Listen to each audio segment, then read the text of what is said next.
What happens when a global trade war hits pause, but only for some countries? In a disruptive move this week, US President Donald Trump lifted tariffs on most nations for 90 days, but not China. For Beijing, he turned the heat way up. Trump slapped a punishing 145% tariff on all Chinese goods. That's not a tweak, that's an economic missile. And as expected, China fired back with 84% tariffs on American imports. Why is China still caught in the crosshairs? Is this the end of China's factory empire? This is Quick Take, your quick guide. I am Smita Prakash.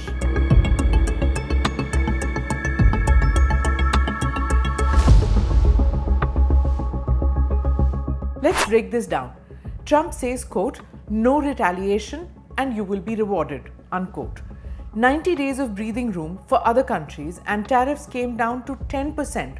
But China? No such luck. In fact, Beijing's Commerce Ministry has called this a serious violation of global norms. But the real message from Washington was clear. We're coming for China's manufacturing supremacy. The trade war is no longer a threat, it's here, and it's personal. Why China? It's about leverage. For years, the world leaned on Chinese factories for everything: phones, electronics, medicine, and cars. But Trump wants to flip that script. His goal: end America's dependence on Chinese goods and bring manufacturing home. What happens with China? We would love to be able to work a deal. They've really taken advantage of our country for a long period of time. They've ripped us off beyond nobody. How people stood for it, sitting in my position, is not even believable. And we're talking about many presidents, not just a couple. But they did, and all we're doing is putting it back in shape. He's been talking about it since 2016. Now he's doing it with tariffs. The idea? Make Chinese imports so expensive that American companies are forced to move production either back to the US or to friendlier countries like Vietnam, India, or Mexico. And the message to other countries: cooperate and you're safe. Resist and you'll pay. China refuses to blink, but China isn't backing down. State media calls the US move reckless.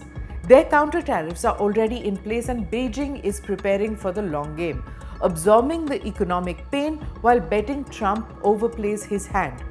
中方不愿打，但也不怕打。我们绝不会坐视中国人民的正当权益被剥夺，绝不会坐视国际经贸规则和多边贸易体制被破坏。如果美方执意打关税战、贸易战，中方必将奉陪到底。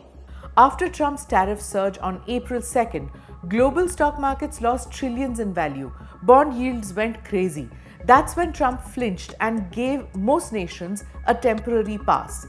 Markets across countries cheered the move and frankly sighed in relief. What's at stake? China is the world's factory. It's also the biggest supplier of rare earths, the backbone of EVs, smartphones, and military technology. A full-blown tariff war could choke supply chains, spike prices, and trigger another inflation wave. Already, economists are warning this isn't just about trade, it's about who leads the global economy. If China stumbles, the ripple effects will be global. But if the US pushes too hard, it risks a crisis at home too. Will it work? The 90-day freeze is a tactical pause, not a truce. Trump's team says this was the plan all along, to lure nations to the negotiating table. But insiders say the real reason is market panic.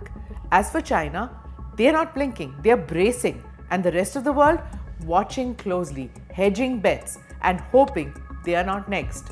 One thing's for sure, Trump wants to redraw the world's economic map, even if that means breaking a few markets along the way.